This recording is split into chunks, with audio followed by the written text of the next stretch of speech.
माननीय मंत्रीगण जो है ना बिना पढ़े आते हैं। बिना पढ़े आते हैं? बिना पढ़े आते हैं, पढ़कर तो आते होंगे कुछ। एक तरीके से अनपढ़ की तरह आते हैं कि आप मांगते हैं। भारतीय जनता पार्टी के मंत्रियों को अनपढ़ कह रहे हैं। आप पढ़ लिख करके अगर जवाब नहीं देते हैं तो मैं तो अनपढ़ की तरह ही कहूंगा ना। तो अपर लेवल पे कौन है, हायरार्की में सबसे हाई अथॉरिटी कौन है? जनप्रतिनिधि, अधिकारी? तो उमेश कुमार जी ने भी मुद्दा उठाया कि भाई अधिकारी नहीं सुनते हैं, अधिकारी फोन नहीं उठाते हैं। देखिए ये सरकार जो है, भारतीय जनता पार्टी की सरकार जो है, ये कमजोर सरकार है। ये कमजोर सरकार है। तो कमजोर तो विपक्ष भी हो सकता है ना। देखिए भाई विपक्ष, अगर मान लीजिए कोई जनप्रतिनिधि की बात अगर कोई भी अधिकारी नहीं सुन रहा है तो ये हो सकता है कि आप सुना नहीं पा रहे हैं। लेकिन एक बात, दूसरी अन्य पार्टियों में दावेदारों की संख्या देखिए और आपकी पार्टी में दावेदारों की संख्या देखिए। हरक सिंह रावत, हरीश रावत, और दोनों आपस में लड़ने का भी तरीका क्या होता है कि एक दूसरे से फाइट करते हैं। टिकट किसको होगा, कैसे फाइट करते हैं? ऐसे आप देखो, ऐसे ऐसे ऐसे का मतलब किसी भी तरीके से बातों से एक दूसरे के ऊपर आरोप लगाना, एक दूसरे को लेकर के कुछ न कुछ बातें ऐसी कह देना जो चुभे। नहीं, ऐसी बात मेरे संज्ञान में तो कोई नहीं है। आपको तो ये भी संज्ञान में नहीं होगा कि ऊपरी लेवल पर जो है कौन कौन से एक दूसरे से कैसे कैसे फाइट होती है, अंदरूनी जो लड़ाई होती है वो बाहर निकल कर के आ जाती है। नहीं, हमारे यहाँ अंदरूनी लड़ाई होती कहाँ है? नहीं होती है। नहीं होती है हमारे यहाँ अंदरूनी लड़ाई। कांग्रेस के नाम पे सब लोग एक हैं। सरकार जो है चिन्हीकरण करके अतिक्रमण को हटाए। तो अतिक्रमण में हिंदू मुसलमान कहाँ से आया? और इसको जो एक धार्मिक उन्माद का जरिया जो है वो सरकार ना बनाए। अतिक्रमण को धार्मिक उन्माद का जरिया कैसे बना रही है सरकार? अतिक्रमण अगर मान लीजिए कोई भी हो, हिंदू हो या कोई मुसलमान हो या कोई किसी अन्य धर्म का हो, अगर अतिक्रमण किया है तो किया है। नहीं, मैं क्या कह रहा हूँ, सरकार, क्योंकि फुरकान अहमद जी ने भी कहीं ना कहीं इस चीज को लेकर डिस्कशन किया था, तो सवाल वही है मेरा। हमारे माननीय विधायक फुरकान जी ने भी डिस्कसन किया था जी। तो कलेर शरीफ में एक दरगाह को लेकर के माननीय विधायक जी ने एक मुद्दा उठाया था। चुनाव राजनीति अगर धर्म के नाम पे कर रहे हैं, भले ही वो कोई भी पार्टी हो, भले ही वो भारतीय जनता पार्टी हो, भले ही कोई भी पार्टी हो, मैं कांग्रेस पार्टी का जिक्र नहीं करेंगे? नहीं, मैं कह रहा हूँ ना, कोई भी दल हो। कांग्रेस, अब ये बोलते हैं ना कि बीजेपी भी है, कांग्रेस भी है। हाँ, मैं कह रहा हूँ बीजेपी भी है, कांग्रेस भी है। आप एक तरफ तो कह रहे हैं धार्मिक उन्माद ना फैले, और आपकी पार्टी और आपके पार्टी के अलायंस की जो पार्टी है वो लोग जो है धर्म को लेकर के ही बयान दे रहे हैं।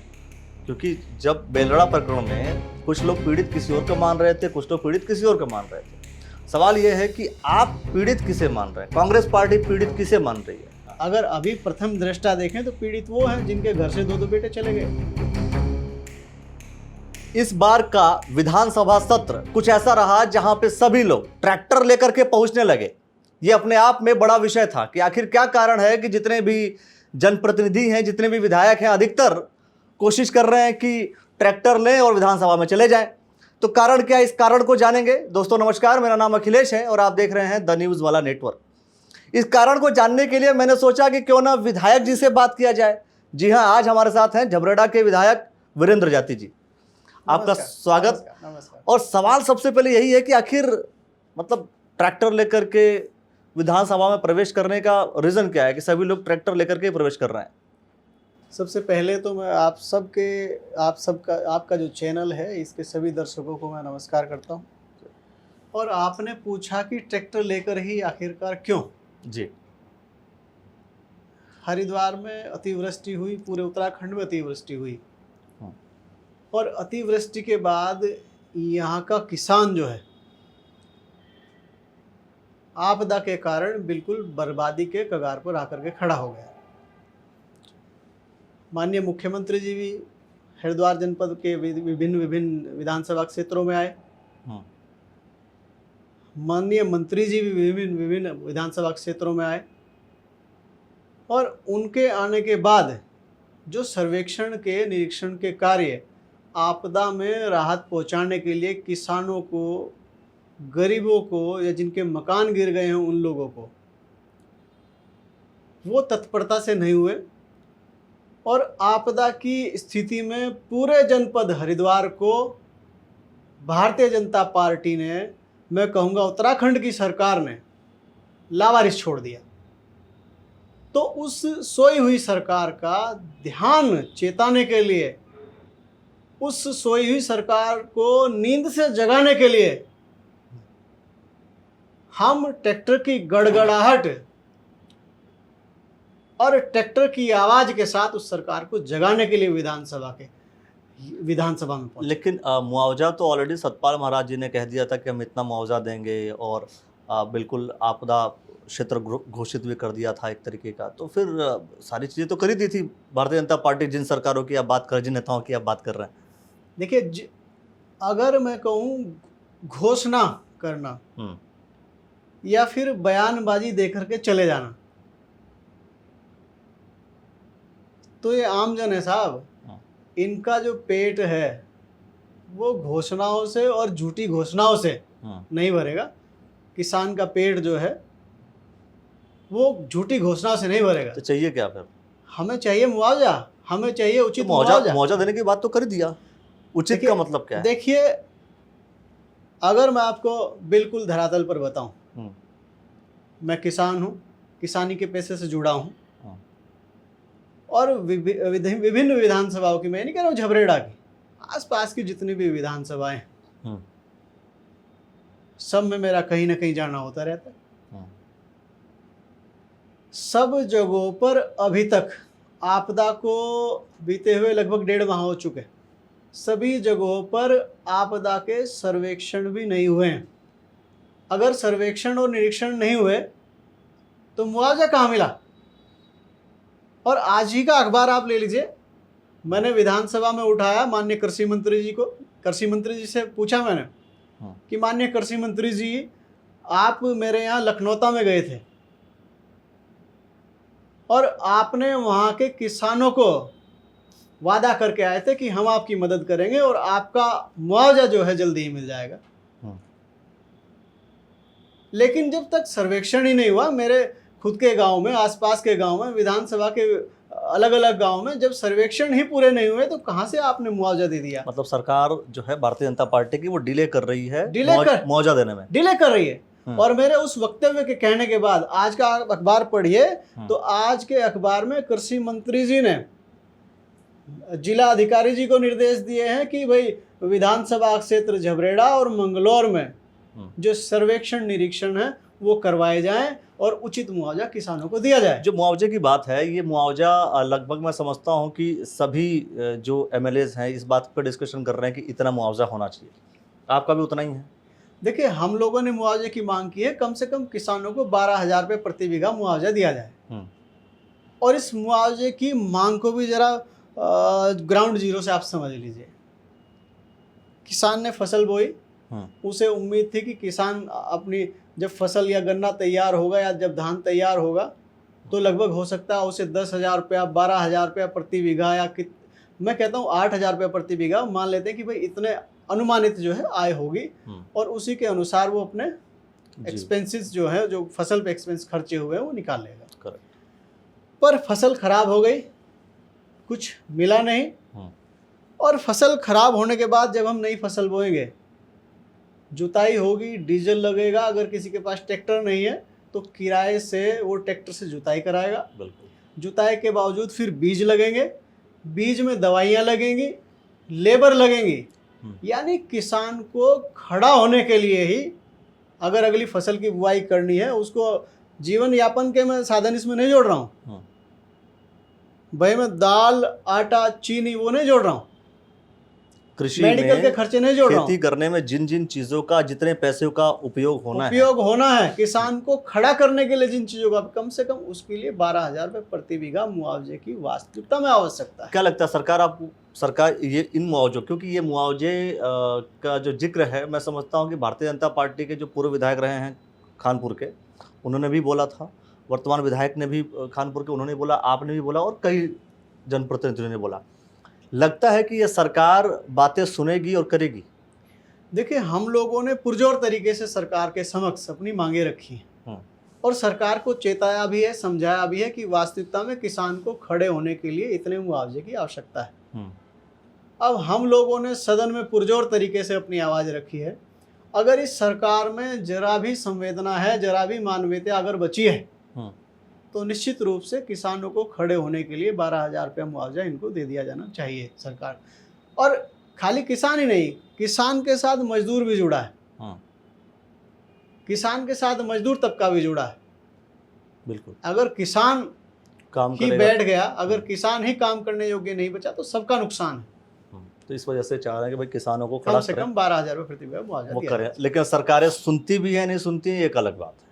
देखिए, क्योंकि कई बार होता है कि घोषणाएं एक तरफ होती हैं, डिमांड भी एक तरफ होता है, मेन डिसीजन लेने वाले लोग डिसीजन ले पा रहे हैं या नहीं ले पा रहे हैं, ये अपने आप में बड़ा सवाल होता है। देखिए, मानवीय संवेदनाएं अगर सरकार में बची है, मैं पुनः कहता हूँ, अगर मानवीय संवेदनाएं कुछ बची हैं तो इन सरकारों को नियमों में स्थिरता करते हुए डिसीजंस जो है मानवता के प्रति, किसानों के प्रति, अपनी मानवीय प्रजा के प्रति संवेदनाओं को लेकर के सवाल कर रहा हूं मैं आपसे कि जो अतिक्रमण की बात आप लोगों ने उठाई, वो है क्या मामला? देखिए, अतिक्रमण को लेकर के पूरे प्रदेश में माननीय न्यायालय ने आदेश किया कि भाई सरकार जो है चिन्हीकरण करके अतिक्रमण को हटाए। तो अतिक्रमण में हिंदू मुसलमान कहाँ से आया? देखिए, अतिक्रमण में मैं क्या कह रहा हूँ, मैंने सदन में भी कहा था, भारत देश जो है, हमारा देश जो है, वो एक धर्मनिरपेक्ष राष्ट्र है जी, और इसमें सभी धर्मों का सम्मान है और सभी धर्मों का सम्मान करना हमारा दायित्व है। भले ही वो मंदिर हो, भले ही वो मस्जिद हो, भले ही वो गुरुद्वारा हो, भले ही वो चर्च हो, सबकी भावनाएं जो हैं इन सबसे जुड़ी हैं।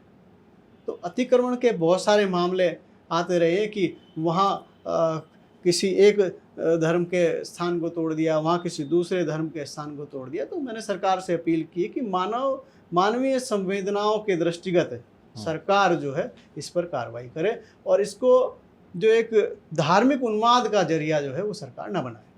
नहीं, मतलब अतिक्रमण को धार्मिक उन्माद का जरिया कैसे बना रही है सरकार? अतिक्रमण अगर मान लीजिए कोई भी हो, हिंदू हो या कोई मुसलमान हो या कोई किसी अन्य धर्म का हो, अगर अतिक्रमण किया है तो किया है।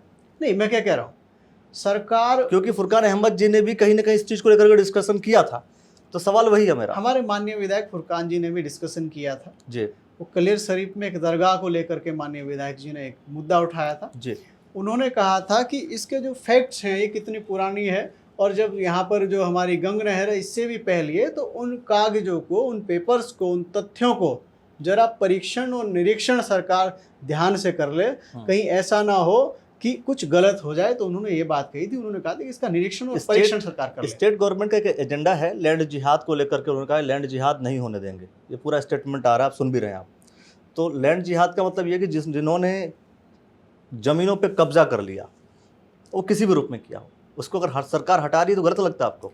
देखिए, सरकार से हमने विधानसभा के अंदर भी सवाल किया था कि भाई ये जो शब्द निकल के आया लैंड जिहाद, इसकी डेफिनेशन क्या है, और सरकार का कोई भी व्यक्ति इसका जवाब नहीं दे पाया, डिफाइन नहीं कर पाया, कोई डिफाइन नहीं कर पाया। हमने सदन में भी इस बात को रखा था कि भाई ये जो लैंड जिहाद है, जो शब्द है, कहाँ से निकल कर गया, ये है क्या, कोई समझा नहीं पाया। सरकार किसी ने डिफाइन नहीं किया, सरकार ने डिफाइन नहीं किया। तो लैंड जिहाद डिफाइन नहीं किया, मतलब समझा तो दिया होगा कि हाँ भाई कब्जा करना ही लैंड जिहाद है, नहीं, जबरदस्ती कब्जा कर लेना। अब डिफाइन ही नहीं किया तो इसके बारे में मैं आपको क्या बोल सकता हूँ? तो समझाना और डिफाइन करना दोनों चीजें एक ही है। चलिए, मैं कह रहा हूँ अगर किसी ने अतिक्रमण किया हुआ है, किसी भी धर्म का व्यक्ति है, हटा रही है सरकार, तो गलत कर रही है। देखिए, अतिक्रमण, मैं क्या कह रहा हूँ, अतिक्रमण हटना चाहिए, इसमें कोई दो राय नहीं है, माननीय न्यायालय का सम्मान है। पर हमने कहा कि उसको धार्मिक उन्माद का जरिया ना बनाया जाए, उसकी तत्परता से जांच करके पर्टिकुलर ये कितना पुराना है, कब का है, तो उसकी पर्टिकुलर एक जांच करके सरकार को उस पर कार्रवाई करनी चाहिए। मैं कह रहा हूँ धार्मिक उन्माद के तहत कि भाई ये फला धर्म का है तो हटा दो, ये फला धर्म का है तो हटा, ऐसी कार्रवाई नहीं होनी चाहिए। चलिए, मतलब ये आपका स्टेटमेंट कि भाई धर्म को लेकर के इस तरीके का कोई कार्य ना हो जिससे कि धार्मिक उन्माद फैले है। लेकिन बिना धार्मिक डिस्कशन का कभी कोई पॉलिटिक्स या कोई चुनाव हो पाता है? देखिए, चुनाव और राजनीति अपनी जगह है। मैं इसलिए जो मेरी अंदरूनी बात है, मैं एक भारतीय नागरिक हूँ और सबसे पहले मुझ में इंसानियत होनी चाहिए। चुनाव राजनीति अगर धर्म के नाम पे कर रहे हैं, भले ही वो कोई भी पार्टी हो, भले ही वो भारतीय जनता पार्टी हो, भले ही कोई भी पार्टी हो, मैं कांग्रेस पार्टी का जिक्र नहीं करेंगे? नहीं, मैं कह रहा हूँ ना, कोई भी दल हो। कांग्रेस, अब ये बोलते हैं ना कि बीजेपी भी है, कांग्रेस भी है। हाँ, मैं कह रहा हूँ बीजेपी भी है, कांग्रेस भी है। मैं कह रहा हूँ जितनी भी सभी राजनीतिक दल हैं, उसमें सपा भी है। धर्म के आधार पर राजनीति जो है वो गलत है, नहीं होनी चाहिए। नहीं होनी चाहिए।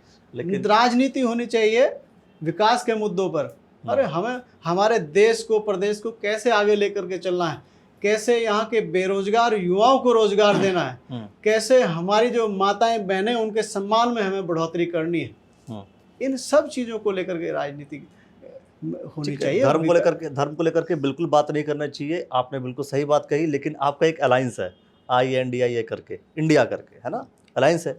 इस अलायंस की जो पार्टी है DMK, उनके नेता क्या कह रहे हैं? सनातन धर्म को ख़त्म हो जाना चाहिए, सनातन धर्म कोरोना जैसी बीमारी है। अन्य बहुत सारे नेता हैं, खड़गे जी भी इस बात को लेकर के, आपके जो राष्ट्रीय अध्यक्ष हैं, तो वो भी बोल रहे हैं। आप एक तरफ तो कह रहे हैं कि धार्मिक उन्माद ना फैले, और आपकी पार्टी और आपके पार्टी के अलायंस की जो पार्टी है वो लोग जो है धर्म को लेकर के ही बयान दे रहे हैं। देखिए, आप मुझसे पूछ रहे हैं तो, हाँ, तो मैं व्यक्तिगत तौर पर, देखिए दो चीजें हैं, एक पार्टीगत आपका जवाब, दूसरा आपका व्यक्तिगत जवाब। मैं कॉन्स्टिट्यूशन को मानने वाला हूँ। मैं बाबा साहब डॉक्टर भीमराव अंबेडकर जी का जो संविधान है मैं उसको मानने वाला हूँ। और संवैधानिक दृष्टिकोण से भारत के सब नागरिक बराबर हैं। और मैं पुनः कहता हूँ, भारत एक धर्मनिरपेक्ष राष्ट्र है और इसमें सभी धर्मों का सम्मान है और सभी धर्मों का सम्मान किया जाना जरूरी है, आवश्यक है। ये मैं सब पार्टियों से कहना चाहता हूँ। ठीक है, सब पार्टियों से कहना चाहते हैं, पर वो लोग जो आपकी पार्टी के लोग जो ऐसा स्टेटमेंट दे रहे हैं उनको क्या कहेंगे आप? मैंने कहा वो गलत कर रहे हैं, सही कर रहे हैं। मैंने कहा वो गलत कर रहे हैं, सही कर रहे हैं। मैंने कहा आप जो मैं कह रहा हूं कि आपकी पार्टी के लोग जो सनातन धर्म को लेकर के अनर्गल जो बातें कर रहे हैं, जो अलग तरीके से बातें कर रहे हैं, है ना, बीमारियों से तुलना कर रहे हैं, वो गलत कर रहे हैं या सही कर रहे हैं? मैंने कहा भारत एक धर्मनिरपेक्ष राष्ट्र है। अगर कोई कॉन्स्टिट्यूशन से बाहर, संवैधानिक दृष्टिकोण कहूं, अगर संविधान की इस परिभाषा के बाहर अगर कोई भी बयान दे रहा है तो वो गलत है। मतलब गलत है, मतलब खड़गे जी ने जो बोला वो, मैं क्या कह रहा हूं? और MK स्टालिन के बेटे जो उदयनिधि ने बोला वो, और A राजा जी जो बोल रहे हैं वो, मतलब जितने भी नेता ये लोग जो बोल रहे हैं सनातन को लेकर के अगेंस्ट में बोल रहे हैं, वो गलत बोल रहे हैं। यहाँ सब धर्मों का सम्मान है। मैंने कहा ना कि मैं तो भारतीय जो संविधान है उसका मानने वाला हूँ। अगर भारतीय संविधान से अलग कोई भी कह रहा है कि किसी विशेष धर्म के बारे में, मैं कहता हूँ वो कदापि अनुचित नहीं है। और यहाँ सब धर्मों का जो सम्मान है, यहाँ सब लोग बराबर हैं। चलिए, मैं कह रहा हूँ बेलड़ा प्रकरण को लेकर के आप लोगों ने तख्तियां लगा ली थी कि इसकी जांच होनी चाहिए। जांच बेलड़ा प्रकरण को लेकर के, देखिए बेलड़ा में जो घटना घटी उसमें एक हमारा जो भाई है उसके जीवन का नुकसान हुआ। दूसरा एक और भाई था जिसका जेल के उपरांत जेल चले गए और उसके उपरांत जो है देहस्वान हो गया। ये बड़ा ही सेंसिटिव विषय है और इसको लेकर के हमने सरकार से मांग की कि उसकी CBI जांच की सिफारिश करे और इसमें CBI जांच आहूत कराए ताकि दूध का दूध और पानी का पानी हो सके। जैसे वहाँ पर बर्बरता हुई, मैं ये नहीं कह रहा हूँ, कुछ जो उपद्रवी तत्व थे जिनके द्वारा इस चीज़ को फैलाया गया। किसके पक्ष में खड़े हैं आप?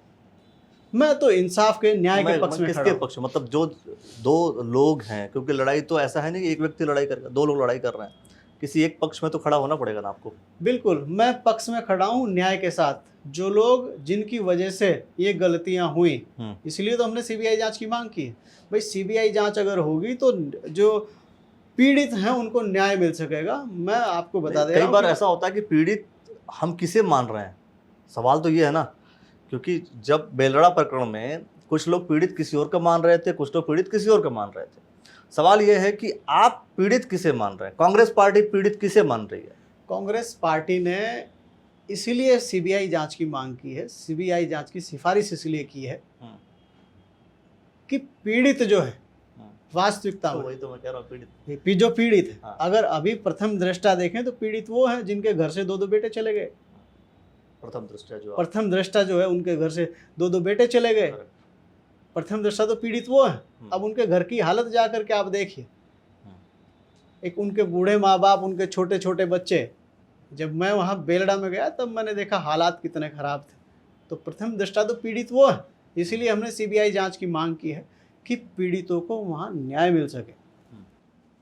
तो ये CBI जांच होगी तो CBI जांच के ऊपर सवाल तो नहीं करेंगे? क्योंकि कई बार ऐसा होता है कि एक तो पहले जांच के लिए गुहार करो, और अगर सरकार अगर जांच कर लेती है तो फिर इसके बाद ये होती है कि जांच जो हुआ है उस पर फिर जांच करो।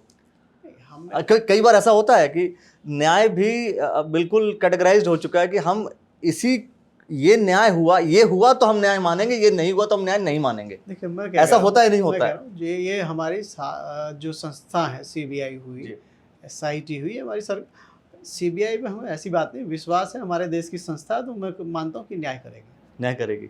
चलिए, अब देखना ही होगा कि आगे चल करके क्या क्या होता है। बाकी विधानसभा में जो आप लोग बिल्कुल ही तड़क भड़क तरीके से बोल देते हैं, आपको लगता है कि सरकारें आपकी बात सुनती हैं, उसका असर हो पाता है, पूरी कार्रवाई जो होती है उस कार्रवाई के बाद कुछ रिजल्ट निकल के आता है? देखिए, मैं आपके चैनल के माध्यम से बताना चाहता हूँ कि जैसे हम सदन में मुद्दे उठाते हैं, हमारे माननीय मंत्री जी से सवाल, माननीय मंत्री लोगों से जो है सवाल होते हैं, तो मैं आपके चैनल के माध्यम से बिल्कुल खुला और स्पष्ट बताना चाहता हूँ कि माननीय मंत्रीगण जो है ना, बिना पढ़े आते हैं। बिना पढ़े आते हैं? बिना पढ़े आते हैं। पढ़कर तो आते होंगे कुछ? एक तरीके से अनपढ़ की तरह आते हैं। अनपढ़ की तरह आते हैं। जवाब जो है, जवाब उनके पास होता नहीं है। जवाब उनके पास नहीं होता तो वो फिर अधिकारियों से पर्ची मांगते हैं। आप भारतीय जनता पार्टी के मंत्रियों को अनपढ़ कह रहे हैं? मैंने कहा बिना पढ़े लिखे आते हैं। तो बिना पढ़े लिखे आने का मतलब आप ये कह रहे हैं कि अनपढ़, भाई पढ़े लिखे, भाई अनपढ़ की तरह से आते हैं, तो पढ़ लिख करके नहीं आते या अनपढ़ है, क्या कहना चाह रहे हैं? पढ़ लिख करके नहीं आते हैं। अब पढ़ लिख करके अगर जवाब नहीं देते हैं तो मैं तो अनपढ़ की तरह ही कहूंगा ना। भाई ये देख लीजिए, ये बड़ी बात कि वीरेंद्र जाती जी साफ तौर पर या इनडायरेक्ट वे में जो भी समझ लीजिए, आप मंत्रियों को अनपढ़ कह रहे हैं। मैंने कहा, मैंने अनपढ़ नहीं, मैंने कहा अनपढ़ की तरह। अरे भाई, आप किसी की तरह का मतलब क्या होता है? आप अनपढ़ ही बोल रहे हैं फिर तो। अब देखिए, अगर मैंने कोई जब सवाल हम पूछा, उपमा देते हैं, उपमा अलंकार होता है कि इसकी तरह, ये मतलब वही, उसकी तरह का मतलब वही तो माना जाता है। मैंने कहा कि मैंने माननीय मंत्री जी, कृषि मंत्री जी से पूछा कि आप बताइए कि फसल बीमा में पूरे प्रदेश में फसल के बीमे का प्रीमियम किसानों ने कितना दिया जी। तब वो बहुत देर तक तो कागज ही पलटते रहे, और कागज पलटने के बाद फिर किसी अधिकारी ने उनको पर्ची पकड़ाई, और पर्ची पर वो कहते हैं कि हाँ, हमारे पास जवाब है, 2016-17 में 1121 करोड़ रुपए का जो है हमें प्रीमियम मिला था। मगर इस प्रीमियम के एवज में ये बताइए आपने भुगतान, मतलब जो क्लेम है वो कितना दिया? कि उसका जवाब तो इसमें है ही नहीं। अब उसका जवाब इसमें है ही नहीं, तो मैं इसीलिए तो कह रहा हूँ। प्रीमियम भी 16-17 की बात हुई थी। हाँ, प्रीमियम भी उन्होंने बताया कि ये 2017-16 का पेपर है बस। यानी अब देखिए, फिर मैं क्या कह सकता हूँ? अपडेट नहीं था। अपडेट नहीं है, मैं कह रहा हूँ ना, पढ़ करके नहीं आते। अच्छा, विधानसभा अध्यक्ष ने जो बात कही कि जो अधिकारी हैं वो नहीं सुनते, अधिकारियों को लेकर के बहुत सारी बातें उन्होंने कह दी, सच बात है? बिल्कुल नहीं सुनते। देखिए, हमारे प्रदेश के पूर्व अध्यक्ष, हमारी पार्टी के वरिष्ठ नेता आदरणीय श्री प्रीतम सिंह जी ने विधानसभा में एक विशेषाधिकार हनन का मामला रखा। एक अधिकारी थे, उन्होंने फ़ोन नहीं उठाया, पुनः फ़ोन किया, फ़ोन नहीं उठाया, लगभग अनेकों बार फ़ोन किया, नहीं उठाया। ऐसे ही हमारे माननीय सदस्य उमेश कुमार जी ने भी मुद्दा उठाया कि भाई अधिकारी नहीं सुनते हैं, अधिकारी फ़ोन नहीं उठाते हैं। एक दो हमारे और साथी थे जिन्होंने इस बात का जिक्र किया, पर मैं कह रहा हूँ भाई, हम अपने पर्सनल काम थोड़ा ही करा रहे हैं। भाई, हम लोग जनता के प्रतिनिधि हैं, जनता ने हमें चुन के भेजा है, और हम लोग अधिकारियों को जनता के काम ही तो बता रहे हैं। अगर वो फ़ोन नहीं उठाएंगे और नहीं सुनेंगे तो इसका मतलब है कि वो जनता की नहीं सुन रहे, और जनता की अगर आवाज़ नहीं सुनी जाएगी तो जाहिर सी बात है विशेषाधिकार हनन तो आएगा। अगर हायरार्की के अनुसार समझने की कोशिश करें, मतलब पद के अनुसार समझने की कोशिश करें, तो अपर लेवल पे कौन है? हायरार्की में सबसे हाई अथॉरिटी कौन है? जनप्रतिनिधि या अधिकारी? संवैधानिक दृष्टिकोण से जनता का चुना हुआ प्रतिनिधि, जनता का चुना हुआ प्रतिनिधि मैं मानता हूँ हाई अथॉरिटी है, क्योंकि वो ग्राउंड पे काम करता है, उसको पता होता है, और उनकी जनता की जो समस्याएं उनको सरकार तक पहुंचाने का जरिया अधिकारी होते हैं। अगर वो ही नहीं सुनेंगे तो कैसे चलेगा? और अधिकारी सुनते नहीं है। मैं कह रहा हूँ अधिकारी किसी भी जनप्रतिनिधि की नहीं सुनते, या फिर सिर्फ विपक्ष के जो होते हैं नेता उनकी नहीं सुनते? नहीं, विशेषाधिकार हनन के मामले में तो हमारे माननीय सदस्य जो भारतीय जनता पार्टी से हैं, जो बेचारे कह रहा हूँ, बेचारा कह रहे हैं आप? बेचारा कह रहा हूँ, हाँ, क्योंकि वो बोलना चाहते हैं लेकिन उनकी खुद की सरकार है, अपनी सरकार के खिलाफ आवाज नहीं उठा सकते। कौन लोग हैं? हमारे बहुत सारे माननीय सदस्य हैं। आप नाम ले लीजिए 2-3 मैं आपको बता देता हूँ, मैं आपको बताता हूँ। हाँ, प्रेमचंद अग्रवाल जी जो हमारे माननीय मंत्री जी हैं, संसदीय कार्य मंत्री, उनसे सवाल जवाब चल रहा था। एक हमारे माननीय विधायक दिलीप सिंह रावत जी हैं, उन्होंने एक सवाल पूछा तो माननीय मंत्री जी जवाब दे रहे थे। अनर्गलन मैं कह रहा हूँ, एक उन्होंने उनको जवाब दिया, तो उन्हीं की सत्ता की पार्टी के, भारतीय जनता पार्टी के विधायक जो हैं दिलीप रावत जी, तो उन्होंने खुद संसदीय कार्य मंत्री जी को कहा कि भाई मुझे कहानी नहीं सुननी है, आप तो कहानी सुना रहे हैं, कि आप जो है कहानी सुना रहे हैं, मुझे कहानी नहीं सुननी है, रिजल्ट चाहिए, रिजल्ट चाहिए। हाँ। यानी कि सत्ता के उन्होंने हिम्मत की तो इतना बोल गए, नहीं तो माननीय सदस्य जो भारतीय जनता पार्टी के हैं, जो सदस्य सदन में हमारे साथ, वो बेचारे चुपचाप दबी आवाज में हमें बाहर आकर के कहते हैं ये कि ये आपने जो विशेषाधिकार हनन का जो मामला है ठीक उठाया, और अधिकारीगण जो है वो सुनते नहीं। मतलब अधिकारी सुनते नहीं हैं जनप्रतिनिधियों की बात, तो कारण क्या है ना सुनने का? मतलब वही मैं फिर से सवाल कर रहा हूँ, क्या मतलब सिर्फ कांग्रेस पार्टी या निर्दलीय जो विधायक हैं उनकी बात अधिकारी नहीं सुनते हैं, या सत्ता पक्ष का भी नहीं सुनते? मैंने कहा हाँ, सत्ता पक्ष के बहुत सारे साथी हैं जिन्होंने हमें कहा कि भाई सुनवाई नहीं हो रही है, सत्ता पक्ष यानी कहता है। उत्तराखंड को अधिकारी चला रहे हैं, यानी उत्तराखंड सरकार को अधिकारी चला रहे हैं, देखिए अपने अनुसार। देखिए, ये सरकार जो है, भारतीय जनता पार्टी की सरकार जो है, ये कमजोर सरकार है, ये कमजोर सरकार है। तो कमजोर तो विपक्ष भी हो सकता है ना। देखिए भाई, विपक्ष अगर मान लीजिए कोई जनप्रतिनिधि की बात अगर कोई भी अधिकारी नहीं सुन रहा है, तो ये हो सकता है कि आप सुना नहीं पा रहे हैं। देखिए मैं क्या कह रहा हूं, सरकार कमजोर है, सरकार अधिकारियों को निर्देशित ही ठीक से नहीं कर पा रही है।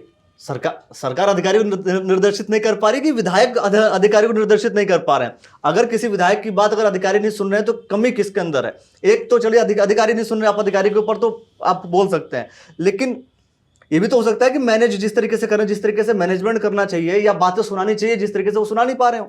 देखिए किसी के अंदर तो कमी है ना। हमारे माननीय विधायकगण, मैं क्या कह रहा हूँ, फिर पुणे में दोहरा रहा हूँ, हमारे माननीय विधायकगण जनता की आवाज ही तो उठा रहे हैं, जनता के काम ही अधिकारी को से पूछ रहे हैं, बता रहे हैं, जनता के काम बता रहे हैं, और लेकिन नहीं सुन रहे हैं अगर अधिकारी, इसका मतलब ये है कि विधायकगण सुना नहीं पा रहे हैं, बता नहीं पा रहे हैं, देखिए अपनी बात समझा नहीं पा रहे हैं। हमारे माननीय विधायक जो हैं, सीनियर विधायक आदरणीय श्री प्रीतम सिंह जी ने फोन किया और अधिकारी ने वो फोन नहीं उठाया, तो सुनाएंगे तो तब ना, जब ये कम्युनिकेशन गैप खत्म होगा, जब फोन उठाएंगे, जब फोन उठेगा। और अगर फोन ही नहीं उठा रहे हैं, अगर सीनियर विधायक का एमएलएज का डर नहीं है अधिकारियों में, तो ये कमजोर सरकार की कमी है, ये सरकार जो है कमजोर है। मजबूत सरकार बनेगी कैसे? सवाल तो ये है भाई, सरकार कमजोर है, सरकार कमजोर है आप बोल रहे हैं, मजबूत सरकार बनेगी कैसे? मजबूत सरकार, हाँ, मजबूत सरकार भी बनेगी, आप निश्चिंत रहिए। कैसे बनेगी? 2027 में कांग्रेस आएगी, मजबूत सरकार। ये तो 22 में भी कह रहे थे कांग्रेस के लोग कि सरकार आएगी कांग्रेस की। देखिए मैं क्या कह रहा हूँ, देखिए उम्मीदों पे जहां कायम है, तो बस ये उम्मीद करते रहे कि सरकार हमारी आएगी, फिर हम मजबूत हो जाएंगे। लेकिन ये बात तो बीजेपी के लोग पहले भी बोला करते थे कि कांग्रेस के शासन में भी अधिकारी बात नहीं सुनते। देखिए अब की बार मैं आपके चैनल के माध्यम से माननीय जो हमारे विधानसभा की अध्यक्ष हैं श्रीमती रितु खंडूरी जी, उनको भी धन्यवाद कहना चाहूँगा। उन्होंने एक बोल्ड डिसीजन लिया, स्ट्रिक्ट डिसीजन लिया, विशेषाधिकार हनन की समिति जो है उसको गठित किया, और अधिकारी फ़ोन नहीं उठा रहे हैं, ये अधिकारी जो है ठीक से रिस्पॉन्ड नहीं कर रहे हैं, इसके एवज में उन्होंने अपने चैम्बर में जो हमारे मुख्य सचिव हैं उनको बुला कर के भी निर्देशित किया, और जो हमारी मसूरी में लबासना यूनिवर्सिटी, लबासना जो है हमारा लाल बहादुर शास्त्री एकेडमी, उसमें भी एक पत्र लिखने को कहा कि ये जो किताबी ज्ञान है, किताबी ज्ञान के साथ साथ जितने भी हमारे IAS लोग जो ट्रेनी हैं, उन सब को प्रोटोकॉल का पाठ भी पढ़ाया जाए।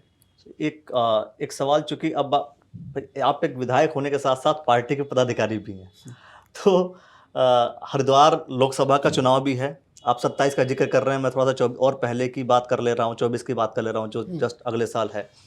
इसमें क्या लगता है कि कांग्रेस सीट निकाल पाएगी अगर मैं हरिद्वार का सिर्फ जिक्र करूं तो? आप निश्चिंत रहिए, पूरे प्रदेश में हम लोग सीट प्रदेश की बात ही नहीं कर रहा हूं मैं, प्रदेश की तो अलग बात है, मगर हरिद्वार की सीट आप निकाल पाएंगे? बिल्कुल निकाल कांग्रेस पार्टी निकाल पाएगी? बिल्कुल निकाल पाएंगे। कि इतना डिले करेंगे आप लोग टिकट देने में ही कि डिसाइड नहीं हो पाएगा कौन लड़ेगा कौन नहीं लड़ेगा? नहीं, अभी जैसे पिछली बार हुआ, हरीश रावत जी ने खुद कहा कि मेरी कहीं ना कहीं कोई ना कोई गलती रही होगी, टिकट डिस्ट्रीब्यूशन की बात की उन्होंने, बहुत सारी बातें की, तो जिस वजह से उत्तराखंड सरकार भाई भारत कांग्रेस की नहीं बन पाई, तो इस बार भी ऐसा ही कुछ होगा? देखिए, आदरणीय हरीश रावत जी हमारे सीनियर नेता हैं, उन्होंने जो स्टेटमेंट दिया है, बयान दिया है, तो जहाँ तक मैं मानता हूँ कुछ सोच और समझ के ही दिया होगा। पर टिकट में डिले का, टिकट तो तभी हो, टिकट में डिले का ये मानिए आप, देखिए दूसरी किसी अन्य पार्टी ने भी तो टिकट डिक्लेयर नहीं किया। लेकिन एक बात, दूसरी अन्य पार्टियों में दावेदारों की संख्या देखिए और आपकी पार्टी में दावेदारों की संख्या देखिए, हरक सिंह रावत, हरीश रावत, और दोनों आपस में लड़ने का भी तरीका क्या होता है कि एक दूसरे से फाइट करते हैं, टिकट किसको होगा, कैसे फाइट करते हैं? ऐसे आप देखो, ऐसे का मतलब किसी भी तरीके से बातों से एक दूसरे के ऊपर आरोप लगाना, एक दूसरे को लेकर के कुछ ना कुछ बातें ऐसी कह देना जो चुभे। नहीं, ऐसी बात मेरे संज्ञान में तो कोई नहीं है। चल, कोई बात नहीं, क्योंकि आपको ये अच्छे से पता होगा कि जब सरकार थी 2016 का पूरा प्रकरण आपको पता होगा, जब बीजेपी की सरकार 17 में आई थी, तो सारे डिस्कशन आपको पता है। सवाल तो यह है कि जब दोनों लोग आपस में लड़ते रहेंगे, दोनों लोग, तो कांग्रेस पार्टी कहां से एस्टैब्लिश कर पाएगी अपने आप को हरिद्वार में? नहीं, मैं क्या कह रहा हूँ, मेरे तो संज्ञान में मानिए हमारे नेता हरक सिंह रावत जी और हरीश रावत जी की लड़ाई ही मेरे संज्ञान में नहीं है, तो मैं आपको क्या बता सकता हूँ? आपको तो ये भी संज्ञान में नहीं होगा कि ऊपरी लेवल पर जो है कौन कौन एक दूसरे से कैसे कैसे फाइट होती है, अंदरूनी जो लड़ाई होती है वो बाहर निकल कर के आ जाती है। नहीं, हमारे यहाँ अंदरूनी लड़ाई होती कहाँ है?